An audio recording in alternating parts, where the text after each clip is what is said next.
Amber, for you, I wonder, you're a child born of mixed race, and there's some really poetic language about them being pitiable and monstrous and impure. And I'm wondering, creating these characters, creating this story, I wonder if there was like some kind of catharsis for you in getting to challenge that in a show.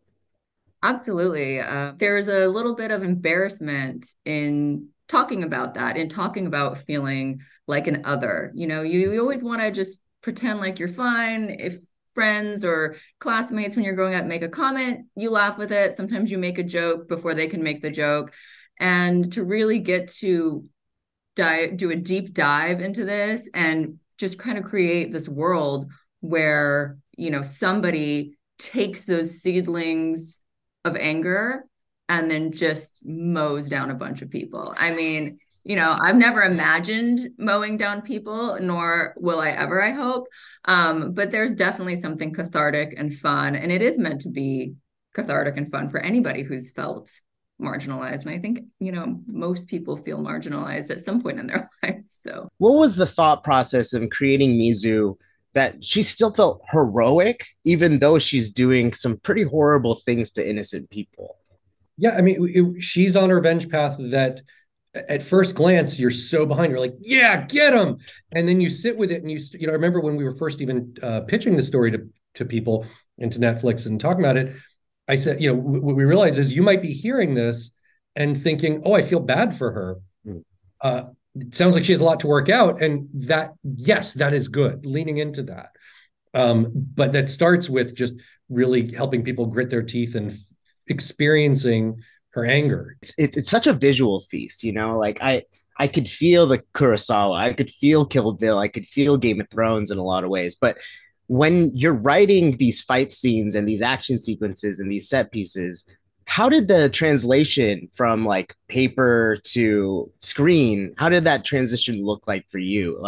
Was it exactly how you wrote it, or did the animators bring a different level to it? I mean, look, everyone added and added and added, but it always starts with character work and emotion. On the pages, what is it? Yes, the fight scene has to be cool and it has to have a concept behind it. But what is being accomplished? What do they want at this point, and what transformation is happening internally that we're experiencing? So it isn't just cuttable action. And that is what we would bring while working with an incredibly gifted and passionate animation team and stunt team, because they all intuitively get character. And so just talking about it with them was fun. And then them coming back and going, what if we added this or did this, or she jumped in a tree, or just the yes ands became just absolutely glorious. we knew when we set out that we didn't want to do anime. Not that we're not fans of anime. We just wanted to do something different. We wanted to bring in more than anime audiences. We hope that anime audiences will appreciate this. But we wanted something that the world hadn't seen yet. This is, I mean, hopefully for most people, something that they haven't seen, a story and told in this with this scope in animation. And so with the 2D, 3D hybrid, we just did a lot of iterations with our team and to figure out what exactly we could accomplish to make it look the way it does. And I think it's successful. Yeah, it's gorgeous. There were certain moments. I mean, I was writing down quotes and like pausing just for like the composition of some of these frames. It's really, really beautiful.